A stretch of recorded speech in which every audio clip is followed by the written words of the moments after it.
When you talked about Pythagoras theorem, and well, many people talk Pythagoras theorem, probably don't even know what it means. There is a ratio 3, 4, 5. 3, 4, and 5. If you square 3, you'll get 9. If you square 4, you'll get 16. If you square 5, you'll get 25. If you add the square of 3 to the square of 4, you will get the square of 25. Do you get that? Yeah. It is the fundamental means of getting a perpendicular. So that when you make a pillar and you load it, the pillar will be taking only compression, and it can take it, even if it's made of mud. But once it's a little skewed, it will be taking tension. Which mud, even concrete, cannot take tension. That is why you reinforce it with metals. So once it is a little skewed, you load it, it will break. But if it is perpendicular, it will carry the weight. And that is the meaning of Pythagoras theorem. That in the simplest way. That's what it means, Pythagoras theorem. You maintain the ratio 3, 4, 5.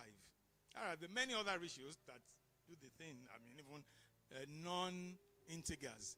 But once you are able to make sure that those 3 sides of a triangle maintain such that when you add the other 2, it gives you the square. Add the square of the other 2, give you the square of the third one.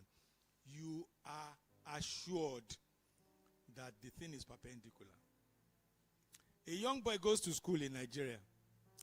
After primary 2, primary 3, primary 4, or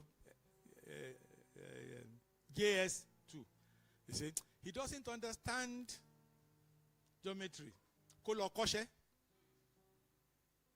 That's where he's supposed to have learned 3, 4, 5. And are you surprised that you see doors that are going like that?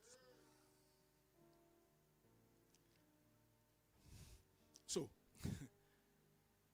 like Mrs. Osai said, it is not possible to build the pyramid if you don't know that theorem.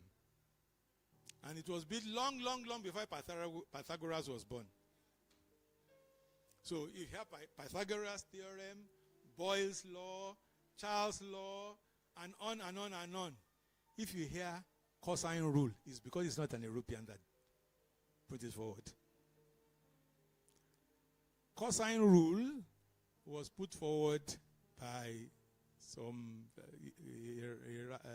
Baghdad mathematician of the Beit al-Hikmah, House of Wisdom, in those days when the Arabs had hold of science.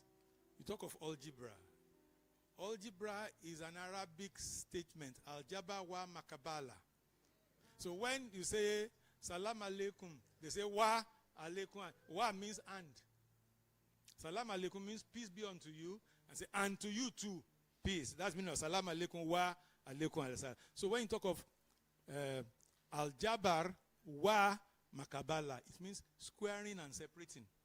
That's what algebra is.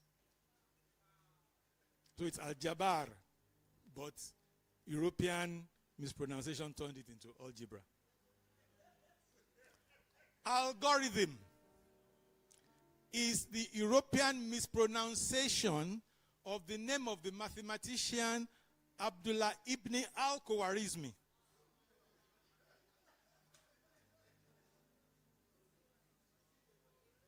Who posited that you can solve a problem by breaking down into little finite steps, and if you are able to break it down into little final steps, you are guaranteed to get a solution or come with a result that no, the answer to this problem does not exist because the steps are finite.